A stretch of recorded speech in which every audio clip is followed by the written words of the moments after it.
Hi. இது எதுக்காக போடுறேன்னா, அக்கா தங்கச்சி பாசம். அக்கா தங்கச்சி பாசம் ஒரு சில இடத்துல ரொம்ப டீப்பாக நல்லாயிருக்கும். ஒரு சில அக்கா தங்கைங்க வந்து எனக்கு நான் என்னுடைய ஃப்ரெண்டு, என்னுடைய பெஸ்ட்டு ஃப்ரெண்ட் அவ வந்து அக்கா அவங்க வந்து கொஞ்சம் சுயநலம். தனக்கு வேலை செஞ்சால் மட்டும்தான் அவங்க செய்வாங்க, இல்லைன்னா செய்ய மாட்டாங்க.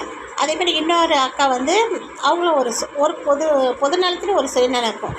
அவங்க வந்து பணத்தை கொடுப்பாங்க, ஆனால் வட்டி கொடுப்பாங்க தங்கச்சிக்கு.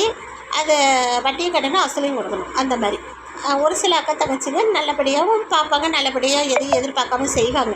அது நான் பார்த்துருக்கேன். கூட பிறந்த அக்கா தங்கச்சிகளே இவ்வளோ சுயநலமாக இருக்கும்போது நம்ம ஏன் பொது நலமாக இருக்கணும்? நம்மளும் அதே மாதிரி சுயநலமாகவே இருக்கலாம்.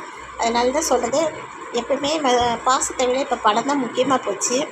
அதனால் அக்கா தங்கையாக இருந்தாலும் சரி, அண்ணன் தம்பியாக இருந்தாலும் சரி, ஓகேங்களா? பணம் தான் ஃபஸ்ட்டு, அதுக்கப்புறம் தான் பாசம்.